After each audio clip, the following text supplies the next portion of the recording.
buenas tardes amigos del Canal 9, hoy nuevamente en su espacio Personajes que se emite todos los jueves de 6 a 6:30. Hoy nos encontramos en la residencia del conocido líder comunitario Marcos Herrera, igualmente artista conocido a nivel no solamente municipal sino departamental y nacional. Hoy hemos querido con él compartir su vida, su obra, todos esos proyectos que tiene y que sigue dando para el municipio del Pital. A quien damos la bienvenida a este gran espacio, Marcos. Muchas gracias, Cristian, por esta oportunidad que me dan de que la gente me conozca un poco más. Usted bien sabe que soy una persona que siempre he estado como atento a las cosas del municipio del Pital y por tanto me presto muy atento a estas cosas. Muy bien. Acompáñenos, amigos televidentes, a través del Canal 9. En 30 minutos resumiremos la vida de ese importante líder y artista del municipio del Pital. Fijo mirar, déjame tu nombre pronunciar. Tu risa, tu pelo, tu fijo mirar, déjame tu nombre pronunciar.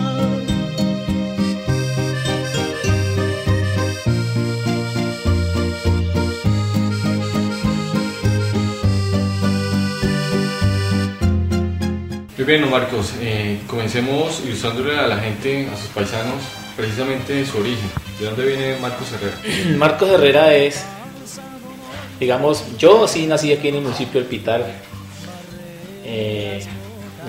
Mi familia llegó acá por circunstancias de desplazamiento de la violencia política que se vivió por allá en los años del 58 al 65. Entonces mi familia llegó aquí a este pueblo a finales del año 1960, desplazados desde Colombia a Huila, pues por cuestiones de asuntos políticos, ¿no? Partidista de esos tiempos. Entonces mi familia buscó un pueblo donde pudiera tener tranquilidad y fue así como escogieron el municipio del Pital para llegar aquí a finales de los años 60, repito.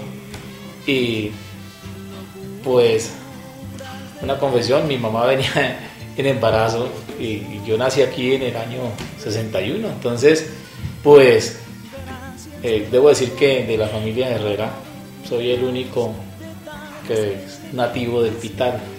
De resto toda mi familia proviene de una población del norte que es Colombia Huila, que todos ya es, esa población la absorbe más como el departamento del Tolima, ¿sí? Y pues de allá provenimos. Bueno, entre cuántos hermanos, Marcos. A ver, mi mamá es casada 2 veces. Del primer matrimonio fuimos 8 hermanos, ¿sí? Del cual soy el menor, y del segundo fueron 7, ¿cierto? Y entonces pues obviamente pues fui el único que como que digamos tuvo la oportunidad, o pues no la oportunidad, sino que luché por estudiar y pues por lograr hacer a alguien en la vida. Bueno, en ese tiempo ya hablemos de su infancia. ¿Cómo se recuerda? Una remembranza del municipio de Pital. De la infancia mía acá en este pueblo. No, yo digo, claro, el Pital sí ha cambiado si comparamos con ese tiempo. Por ejemplo, que recuerdo de mi infancia que ir descalzo a la escuela, eso era muy particular y uno ve a los amigos que hoy en día las familias pues, han evolucionado en su situación económica, en tantas cosas, pero era muy normal que los amigos, es decir, la gente de mi época, ir a la escuela era como algo tan normal y con pantalón corto, ¿no? Y entonces era uniformado, entonces a uno 3 pantalones del mismo color, ¿cierto? Manga corta a la rodilla y pues descalzo. El que más podía usaba unas alpargatas, por ejemplo, entonces ya eso era un privilegio. El que más tenía, digamos, como se dice, de familia más pudiente, pues hasta unos tenis alcanzaba, ¿cierto? Era eso. Bueno, y de ese momento ya usted comenzaba a sentir gusto por la música. Sí, claro, de cantar ha sido un hobby siempre, toda la vida, es decir, desde niño yo he sentido esa pasión por el canto, es decir, a mí me ven, por ejemplo, coger una guitarra o me ven en la iglesia tocar un piano, por ejemplo. Pero no, esos son cuestiones adicionales. Más que eso, el hobby mío es cantar como tal. Es decir, yo si me dicen, usted como en el mundo de la música, ¿qué se considera? No, cantante, yo canto, ¿sí? Es decir, lo otro es añadidura. Sí, señor. ¿Y alguien lo indujo para precisamente eso? Pues a ver, ¿qué le digo, Cristian? Cuando ya estaba, yo hice la primaria en la escuela Andrés Fernández, luego ingresé a estudiar ya primero bachillerato, luego el sexto que llamamos hoy en día, al promoción social, ¿cierto? Y en ese tiempo, pues en el promoción social daban música. Un día en la semana venía un señor que es el papá de un señor que estuvo muy vinculado a la política aquí en el Pital, era don Germán Méndez, ¿cierto? El papá de él se llama Lorenzo Méndez, la verdad no sé si el señor todavía vive, ¿no? Y de todas maneras, él fue el que me dio como las primeras clasecitas, me dijo cómo se tocaba la guitarra, pero ya al año siguiente no volvieron las clases, ya se acabó, entonces, pero quedé como inducido, ¿cierto? Entonces ya de mi propia cuenta, ¿qué hice? Alguien me regaló un método de tocar guitarra, las cuestiones muy básicas, y entonces en el colegio había guitarras. Yo siempre iba y me la prestaban bien, y si no me la prestaban yo me la jugaba para sacarla a escondidas.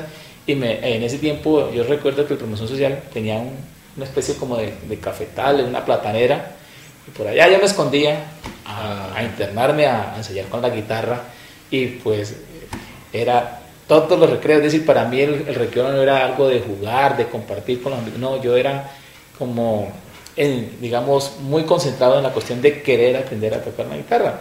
Por eso fue que un día cualquiera, cuando ya los compañeros me veían, era que yo ya cantaba, yo ya aprendía a coger la guitarra bien, a tocarla, a interpretar canciones, y ni en mi casa sabían, mis hermanos, mi mamá, cuando un día cualquiera me vio, fue tocando una guitarra, pero ella ni sabía, ¿sí?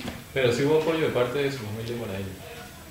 No, la verdad que no, porque pues yo le digo, yo casi toda la vida, durante la primaria y ya la secundaria, el bachillerato, mi mamá vivía en la finca de mi padrastro, en el campo, y yo permanecía acá solo con otra hermana. Entonces en la casa paterna yo me mantenía ahí, pero no, era lo que yo solamente pudiera hacer, ¿cierto?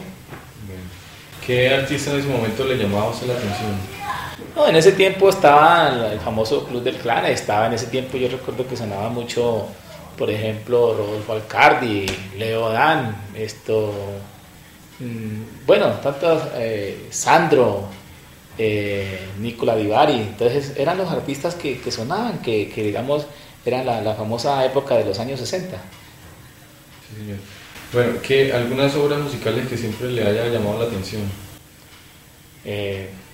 No, la música romántica en sí toda me llama la atención. He sido un amante, como se dice, amante empedernido de los boleros.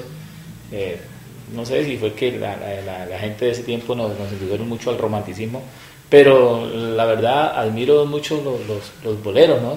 Los boleros, por ejemplo, en esa época de los Panchos, el trío San Juan, el trío Martino.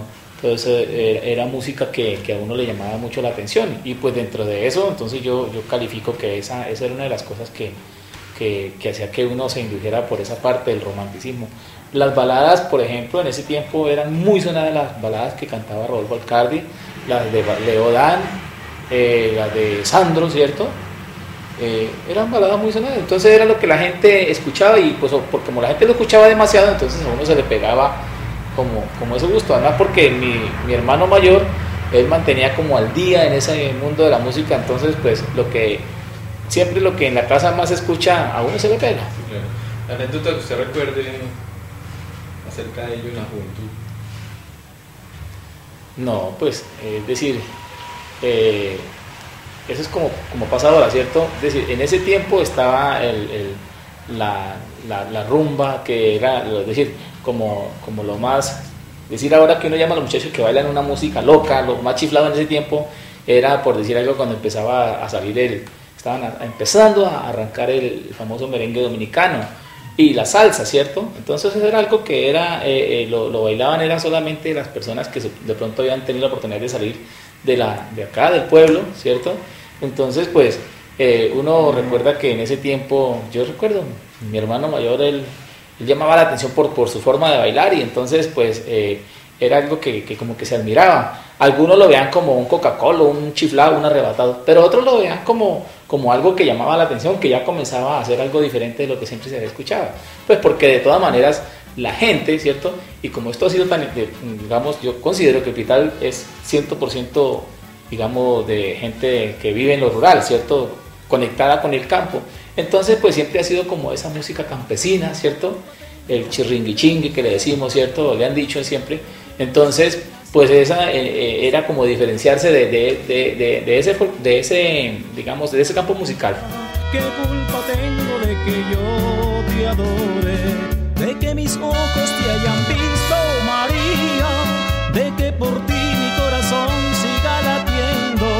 De que tú seas el amor de mi vida. De que te quiera